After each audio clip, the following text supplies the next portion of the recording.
Hello and welcome to Two Girls in a Pod. I'm Sharon. I'm Christy. Welcome, everyone. Always excited to do our podcast.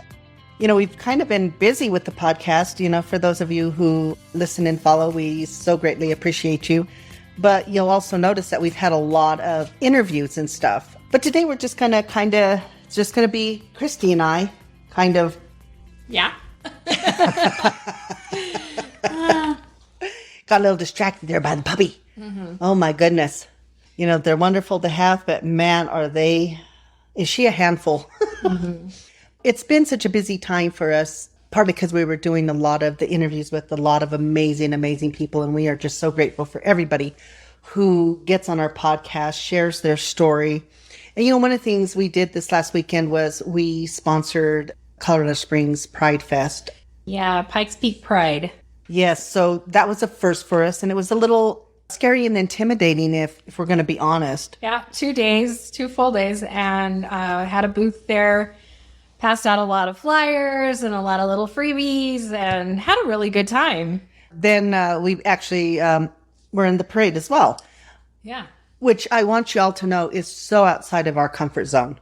That was definitely stepping out of our comfort zone, I think. Well, you know, one of the things is often, you know, the big thing about what we talk about here is taking those risks, stepping outside that comfort zone, kind of exploring what's out there and how we do it. And, you know, one of the things that I think is important for us on our podcast is that we really do embrace all kinds of diversity. Yeah, definitely. And I think we really try to emulate a lot of the things that we talk about. I mean, everything is practice, and definitely stepping outside the comfort zone does require practice. And I think, though, once you do, you realize how many miraculous things start to happen and open up for you. And I really feel like that doing Pride that's what it was for us. I mean, I really feel like that it was a good and rewarding experience. We met so many amazing people, and we had the help of so many amazing people as well. So a shout out to them, to Tim and Rita and Danny and Liliana, Sarah, Sandra. They really helped us to pull this all together. Pull it together, make it a success. Yeah. There was a little bit of anxiety for you. Yeah, definitely.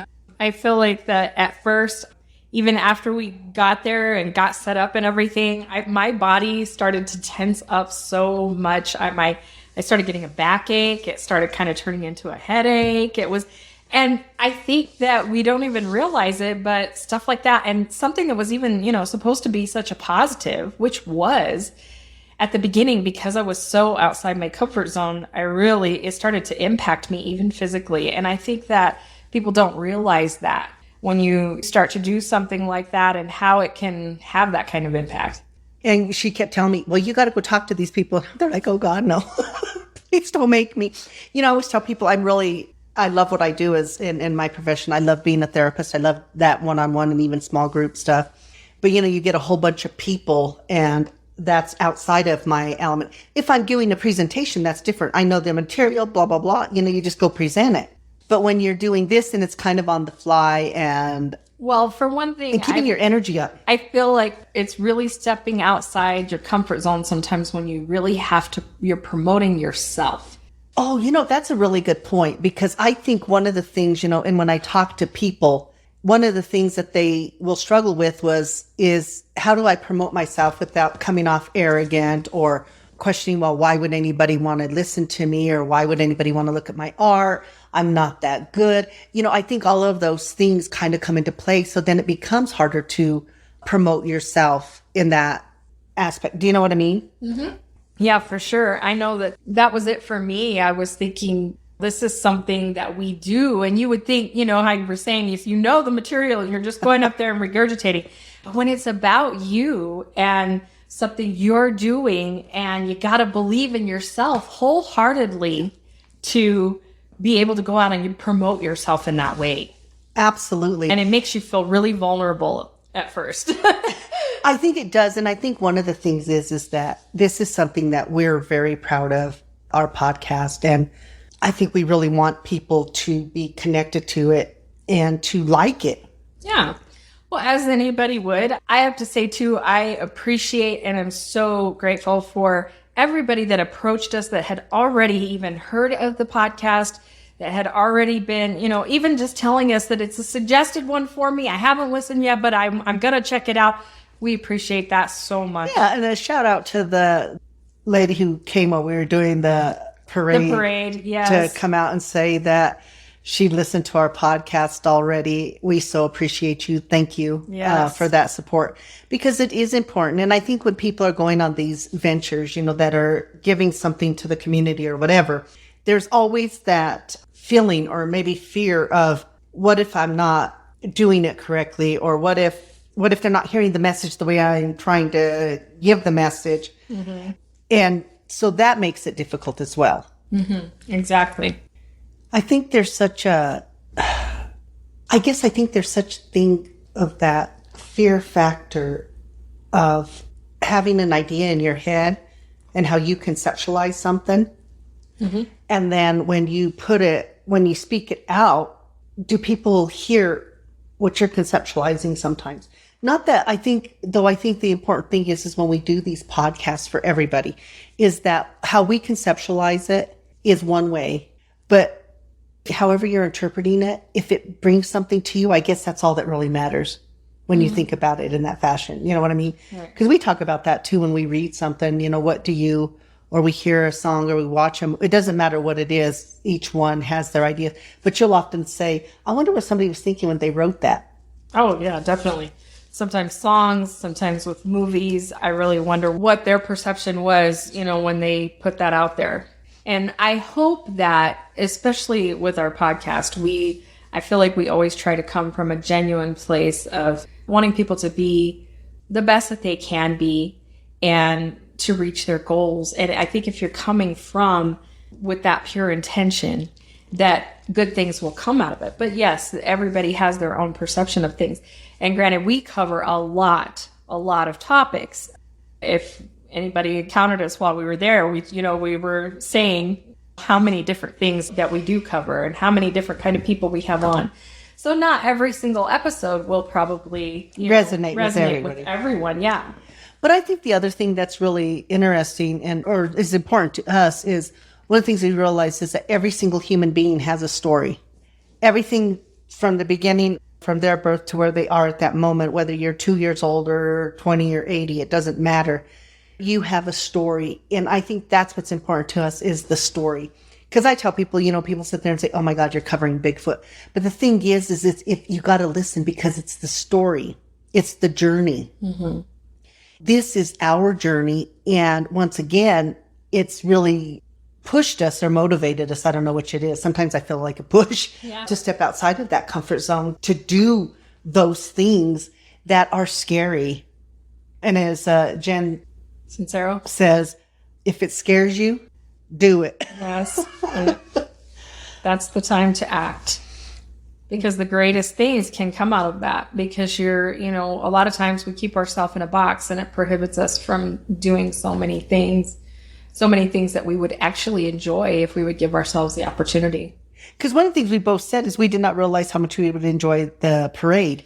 But the build up to the parade and that, oh no, it was like, oh my goodness, is this ever going to happen? Are we where we're supposed to be?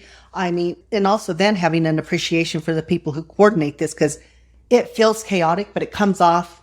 They know what they're doing. They did an amazing job, and it was a great time. Shout out to Holly, because I would think organizing a parade like that would be a major undertaking. And I know, like, the people in front that were supposed to be lined up in front of us didn't even show, and that. So you have that. They came in late, so then they figured it out. So I mean, talk about anxiety provoking. Right, I would think so.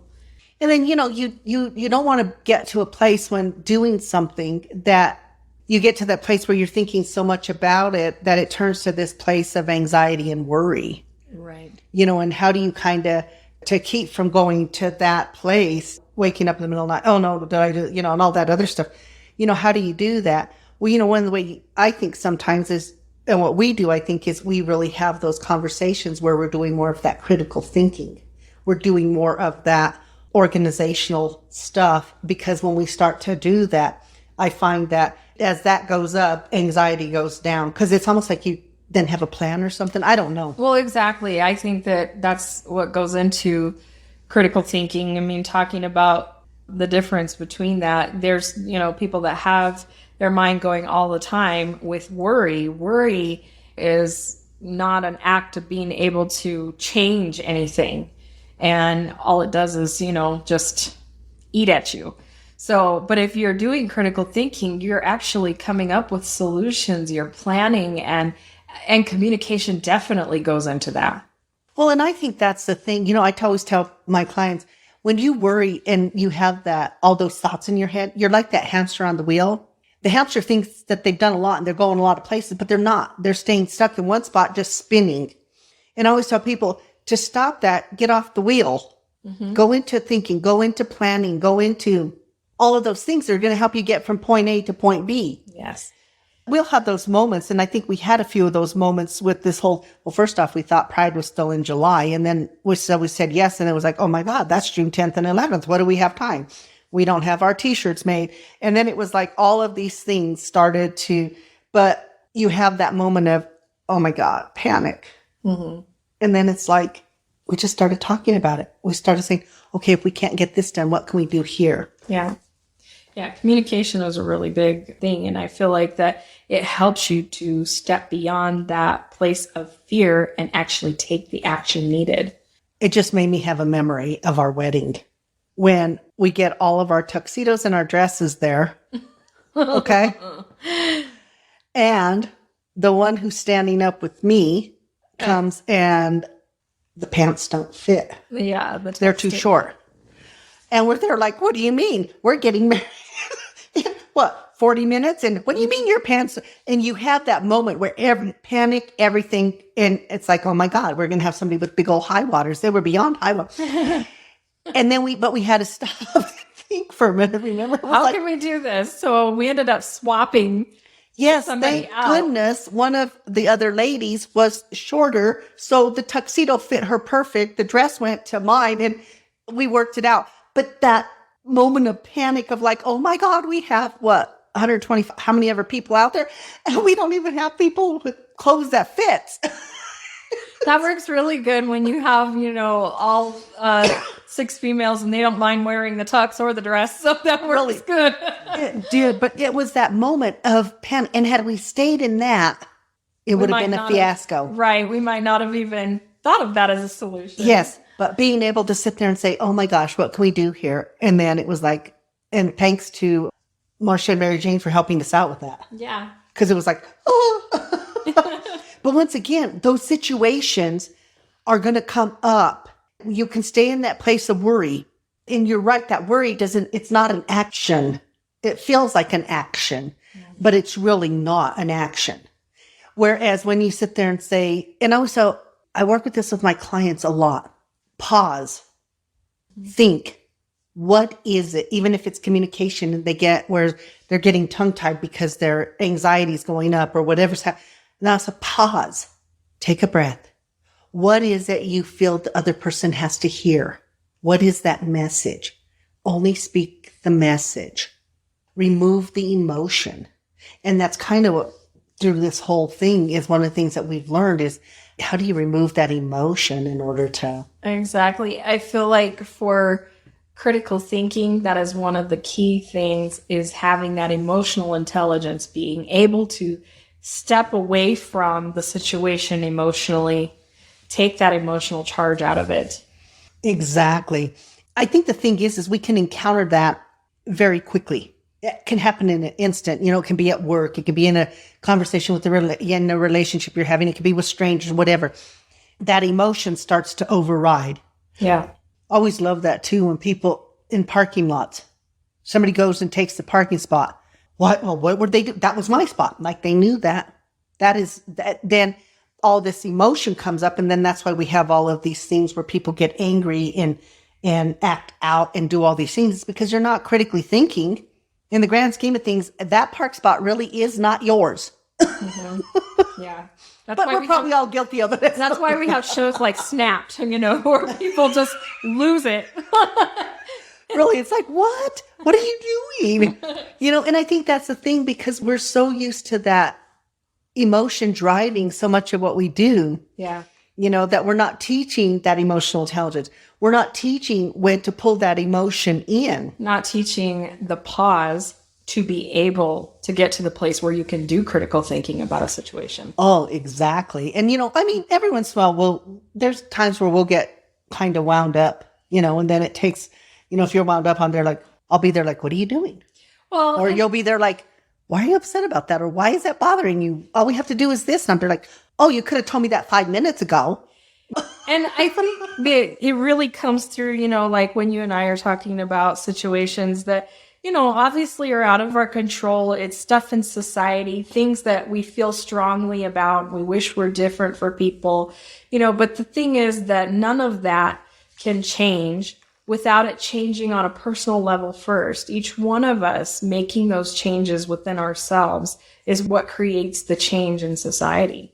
Well, it's interesting that you say that, because one of the things is when I have clients and they're escalating, saying something going on in the world or in the United States or in their community or whatever, once again, that's outside of their control. I will tell them that. I'll say, but let's talk about, what do you control? Do you have the ability to empower somebody else about? It starts in your home, and then from your home, it's your neighborhood. Then you spread out the community. Then it gets bigger and bigger and bigger. But that is true. But if I am stuck in a place of worry about what's going on in society or whatever, if we use that for an example, if I'm always heightened with that anxiety about, oh my gosh, there's all this crime, there's all this, and there's all this. And then so my solution is, I just won't go out of the house. Mm-hmm. That's a good solution. Well, no, it's not, because now you've stopped living because of what's external to you that you have no control over. You know what I mean? And I'll ask my clients sometimes, well, okay, in your community, has there been any crime recently? Well, no. At your local grocery store that you go to, that's 3 blocks, whatever that is? Well, no. Okay, then what you're talking about is something 20 blocks away. Not that it's not a problem, but it's outside of you. Exactly. But when you bring that 20 blocks into your home, that's that anxiety and that worry. Well, how are you going to keep safe? How are you going to do this? And I get it. And, I tell everybody, we should all be aware of our surroundings, but not to the point of it being hypervigilant. Yes. But when you get so fixated on a problem, you don't see solutions. There's no positivity. And that's the thing. When you're changing it within yourself, and when you go out into the world, you're spreading that positivity. That can only equal something good. It's not, you know what I mean? It's not going to be like you're feeling like you've got to stay inside to keep safe from everything that's happening. Exactly. And I think that thing too is we can't meet the needs of everybody. Right. We can't do all of those things. We just do the best that we can in any given situation. We had more discussion over how much candy are we going to buy for this thing, or do we really need more stickers? And I'm just telling y'all right now, our stickers were a huge hit at Pride. She was there like, she wanted to get these ones. I said, I am not going to sit there and cut those off. I said, it ain't happening. 500 stickers cutting? No, that ain't me. And I'm there like, no, here's some that are already cut. There's a thing. And they came in the cutest little packs. And they were really unique. So, and who knew? Nobody, everybody thought you could never have enough stickers. I didn't know so many people collected them, but those were really cool ones. Yes. And so, but you were there like, no, let's get these. I'm there like, no, we're going to get this one. And mine was just simply due to the fact that I didn't want to add one more thing to this already kind of stressful situation. Mm-hmm. And then I said, well, let's just get these bracelets. We have enough bracelets. I said, but I know these are really cool. Can we get these bracelets, please? Can we get? Finally, she conceded. And those were another hit. And they were different. But at first, and then the thing of, oh my God, what if we run out of product? What if we don't have enough for everybody? And then it's like, then give out a flyer. Okay. Right. Yeah. It is. Because once again, when we let that emotion and then the critical thinking, once we then went through and looked at the numbers, you were there like, oh, well, yeah, we do need a few more things. Yeah. And it was, like I said, that first day was really stressful. It was starting to impact me physically. And then by that second day, and the second day was even busier than the first day, there was like 15,000 plus that attended Pride this year, apparently. And I am so grateful we were a part of it. That second day, I was much more relaxed. Even doing the parade, even though up to that point, I was really intimidated by that idea. But I was glad that we did it. So was I. And I think the thing is that we were there like, oh my God, somebody's got to watch our booth. But then how do they talk about us? How do they tell about what we do? And these were some of my thoughts, do I give them a little card, but then we have information written on the back of our flyer. But Liliana rocked that, man. Yeah.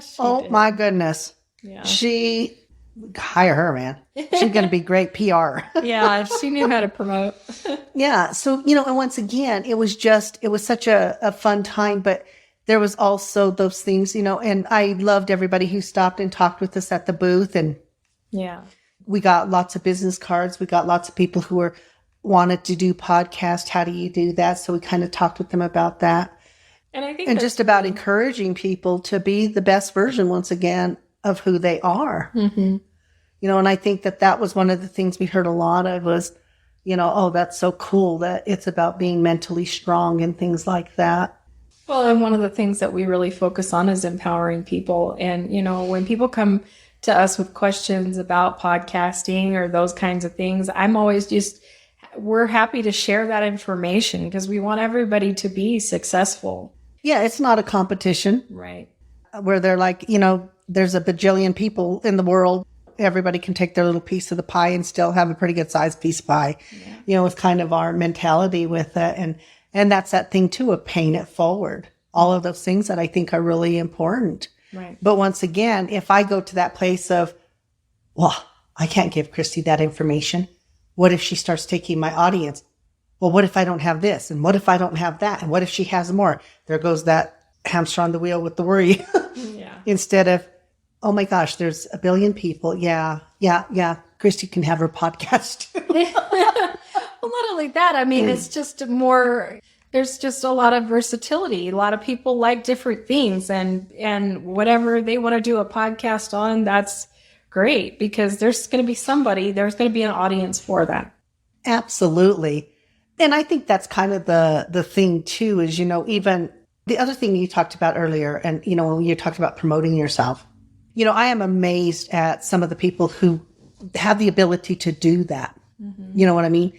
I remember when we were talking to Frankie Sanchez Sr., his whole thing is he promotes himself on social media. Right. That's his whole thing. He's out there. He promotes. This is something we're learning in. And I don't know where it comes from, where people are apprehensive about promoting themselves. You know what I mean? Well, we talk a lot about that in general, like people don't do self-care. Well, self-care, it's really important for your own sake, within your own mind, of having peace and those kinds of things. But it's like taking a step beyond that, even when you have to actually really promote yourself. You're really selling your talents, basically, really showcasing that and talking yourself up in that. People don't do a lot of positive self-talk in general. That's usually what we find. So, that's just a dialogue in your head. Think about taking that outside of you and promoting yourself to somebody else. Then, you have both sides of that where people are just like, okay, well, they're really full of themselves or whatever, And I think, once again, that thing of people staying so much in their head of, how much do I promote myself without sounding arrogant or conceited? Yeah. How much do I do this without this or without that? Do you know what I mean? It takes a lot of believing in yourself, because even if you're, don't come across as arrogant, you have to believe in what you're doing. You have to back up what you say. Yeah. You can't say I'm the best of this and then not feel like you have anything valuable to give. Mm-hmm. Absolutely. And I think, once again, that's that place where people get stuck in their head sometimes. And I see that with people where they can have a talent. Artists, to me, they are the most critical of themselves. Well, you can't see it till it's done. Oh, it's not good enough. Oh, why would somebody want this? You know what I mean? Mm-hmm. And sometimes we'll even say that, why are people listening to us? Mm-hmm. And then we say it's because we're fun. That must be it. That's what I like to think anyway. Uh-huh. I put out there that we're putting out some valuable information, and we really are of the mindset that if one person listens and it matters and it provides them with something, then we've done well. That's the thing that people should really realize. I mean, we've had previous episodes about like even knowing your self-worth. Whatever you're giving, whatever you're providing, whatever service it is, if you're really putting your heart into it, you're bringing something positive to other people. And I think that's what you have to remember. I think we have to stop listening to all those other people who have these strong opinions of what we are and who we are and all this and that other stuff. And I think that that's sometimes a big struggle that I see, in my practice is people listening to other people. Oh, I'm not good enough. Or our friends, it doesn't matter. You're not going to be able to do this. You're not smart enough. You're not this. You're not that. We need to start shutting that off because once again, that leads to that anxiety because if I'm doing something and I feel like, I'm good at this, but then those voices start coming back in of, oh, what are you going to do being an artist? You can't be an artist. What you going to do? You're not going to make any money with it. And that little nagging crap that stays there, whether we realize it or not, then we start to have anxiety about, well, I can't do this. No. And you start second guessing yourself. Exactly. That's where the worry comes into play. And it's just because you're starting to listen to those other voices, it makes you feel like you're incapable. And that's not truth. Exactly. So I tell the artists, I said, some of my clients are artists. I'll tell them, you know what? We are in this era of social media. I said, where you put your art out there, there's going to be somebody who sees it and that's what they're looking for. That exact thing is what they are looking for. Exactly. So social media has opened up the world to a lot of people with different talents. And, you can get on there, you can see people. The thing I love the most about social media is the talent I've got to see because of it. Right. It is amazing, amazing, amazing. I'm so grateful for some of the artists I've seen, some of the singers I've seen. Just, it's amazing to me. Exactly. And I mean, that's true because you get to see more people being brave and putting themselves out there in that way and just showcasing their talents. And that's one of the things we love doing, even on the podcast. We talk about that all the time, the people that we have on showcasing their talents or, their determination to achieve something. And I think it's amazing that we do have that platform for that with social media because like you say, I mean, unless somebody had just happened to end up on a show like America's Got Talent or whatever, those kinds of shows that are on now that showcase that kind of thing. Unless they ended up on a show, you would never even know they exist. But because of social media, we have access to that. And I think that is really cool. And I think that once again, I think people, when they put themselves out there and they also I feel like one of the other things that I hear people say is, but if you do that, then people can sometimes be mean. Mm-hmm. So then there's the anxiety over, oh my God, if I do this, what are people going to say about me? Am I going to be body shamed or am I going to be whatever, all the kinds of different stuff that people say? Because, you're sitting behind something and you don't know these people, but we feel the need to do this. And so there's anxiety even in that. And that's okay because there's always going to be haters. One of the things that I am always telling Sharon, you will notice on any post that you see, there's all kinds of reactions to things sometimes. And they're like, wow, how could you be angry about that? Or how could you, it seems like such a positive message. But there are people, I think what you have to realize is that a lot of those people, I feel like, are usually miserable in their own existence. They're not to a place where that they're even happy within themselves. And a lot of times you'll hear a lot of criticisms from people and that's how people are even within their own head. Like I said, it's a lot of negative dialogue that goes on in there. So do we expect them to be that much nicer to others?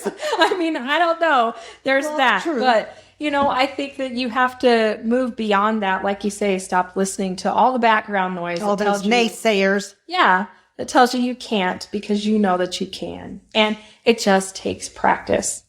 And, I think that that's one of the things that I love about this podcast is that the people that we have on are people, like you said, they have a goal, they have a vision.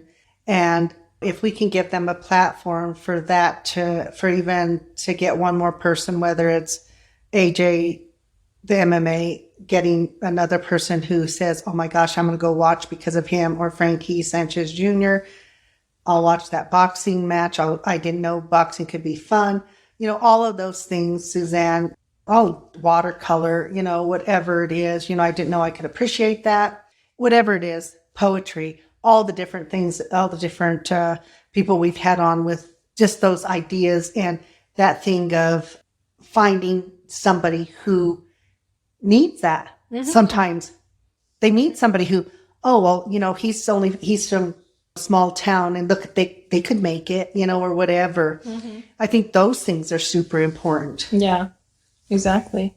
And I think that's what we try to promote, that it doesn't matter who you are. And once again, we're all about different people. It's that story that you tell. And once again, the stories. And everybody who we interview at some point probably had their doubts.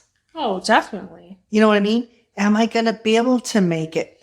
And still do. It's interesting because even people that are, really successful and out there, you're still going to deal with some of those fears and insecurities. I mean, it just happens. We're human. We have those that, we face those things. And it's just continuing to practice and that consistency each day that moves us forward. Exactly. And I think that having a great support system. Yeah. And I go find those people who understand your vision, who want to share in you meeting whatever that vision is. Yes. Surround yourself with those people. Let them in on this journey that you're on. We are so fortunate because we have amazing people. Yes. Who have network of friends. Great, wonderful network of friends. It was amazing. It was so great. We finished the parade and there's Heather and Michael taking photos and stuff. And I so appreciate them being there and supporting that and hanging out with us at our booth. Mm-hmm. Just things like that. You're grateful for it. Yes. But it also helps when you start having that anxiety or all that worry around something. Focus on those people who are already in your corner. Not the people you don't have yet. Yes. Because they'll come. It'll come. That's what we keep saying that. Y'all, we've been doing this since 2021. Yes. 2021. We do our best to be as consistent as we can. But that consistency, for those who have followed us from the beginning, so immensely grateful. Yes. For those of you barely jumping on, immensely grateful for that. Exactly. We love it. And we always tell people, and we told them, we can be interactive. If you have topics, ideas, get on our webpage, twogirlsinapod.com. Mm-hmm. Leave a message first there. Yeah. Facebook. Send us an email, podcast.twogirlsinapod@hotmail.com. Any of those things. You do that. If we get enough people and they're saying, oh, what about this topic? Then we'll cover that topic. Yeah. Because it's important. We want to hear from everybody. Maybe that's a therapist in me or something. I want to know people's ideas. I want to know what they're thinking, how they're processing things, Right. But most definitely, that's such a huge thing for us because that's part of giving back. Well, and I think that's part of a critical thinking process. I mean, absolutely. Getting feedback and things like that, it tells you about direction and stuff that you need to take and helping you come up with a plan and those kinds of things. I would think anybody would want that in anything that they're doing. If you've got somebody that can give you feedback and, sometimes it's constructive criticism, sometimes it's just encouragement, but it's important to have that.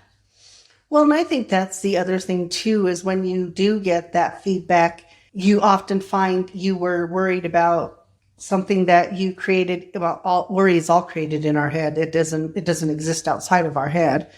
But you find, oh my God, I just had to look at it that way.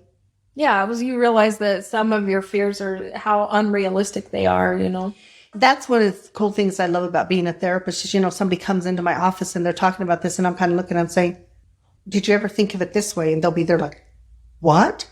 No. The line go on. Yeah. Oh my gosh. I didn't even know you could think of things like that. And I'm there like, why not? I'm always about stepping outside that box, looking at things in very different ways, using that critical thinking, using that going into that place. Now, that's not to say that the emotion's not important.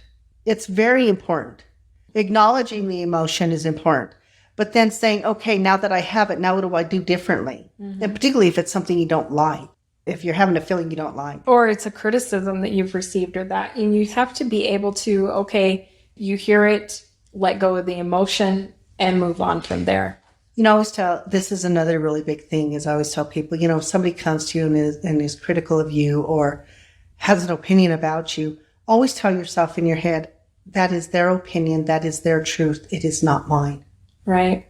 And I say, repeat that. That is their opinion, that is their truth, it is not mine. And when you understand that that is theirs and you give them ownership of it, you don't take ownership of it. Exactly. And that's huge. Because you don't even realize sometimes people aren't even doing it because it's necessarily what they truly think. Sometimes, you know, when they say, there's that saying about misery loves company, some people are just bitter and, you know, they'll say something hurtful like that, you know, maybe not even, it's not even truly about what you're doing. It's just the place and state of mind that they're in. And I agree. And I think that sometimes, and I think that goes to that same thing, is that is their version of their truth, but it's coming from their emotional place. And you're right. Sometimes if somebody's in a very bad place, they often will say something hurtful to bring, because you're right. There is that comfort in that I'm not the only one miserable. Right. But I always tell people, if that's the case, then do your best to elevate them to your level and not go to theirs. Exactly. And sometimes that's difficult for people to do. Well, it can be, because you get caught up in the emotion. Right. You know, if somebody sits there and says, oh my God, that outfit just looks hideous on you or whatever, and you're out in public, it's like, oh my God, where's the closest place to go change? Maybe you're thinking I was looking good today, and then you're like, what? You lied to me? Yeah. Yeah, she's always telling me, you know, okay, do we look okay? Because one little mistake, I got to tell you all this story real quick. We were with your brother, David, and we were headed, I think, to Florida. We stop off overnight and we order pizza. So David and I are sitting on the bed, we're watching TV or something, and the pizza man comes and Christy goes to the door, gets the pizza. Well, she gets the pizza, and when she turns around, David and our eyes are huge, and we're there like, you went to the door with your hair like that? Her hair was literally standing straight up at the front. It looked horrible. I was like, wow, you let me go to the door looking funny? He probably went and told people, wait, you should have seen the way that lady's hair was done. But yeah, so that's why it's important to have those people who really love and care about you to let you know those things. Since that time, I will let you know, I have not let her go out with her hair looking like that. I appreciate that. But no, I think we do our best. But, and sometimes it is funny, you know, when you said that, you know, you feel like you look all good and everything, and then somebody says something different, and how quickly that will drop somebody's mood. Yeah. Instead of once again realizing what they think and feel about you is only as relevant as you let it be. Exactly. What should be more relevant is how you see yourself. Yes. That is the biggest thing. How you see yourself should be more relevant than how anybody else does. And I had to say, after going to Pride, I was like, you know, it's wonderful that people that can have the confidence, because we saw every kind of outfit there, all that kind of stuff. I was like, you know, it's wonderful though that people can feel good about themselves and go out there and, you know, be who they want to be. And you know, you have that one day or whatever, but you know, I think the thing is it is that thing of embracing who you are.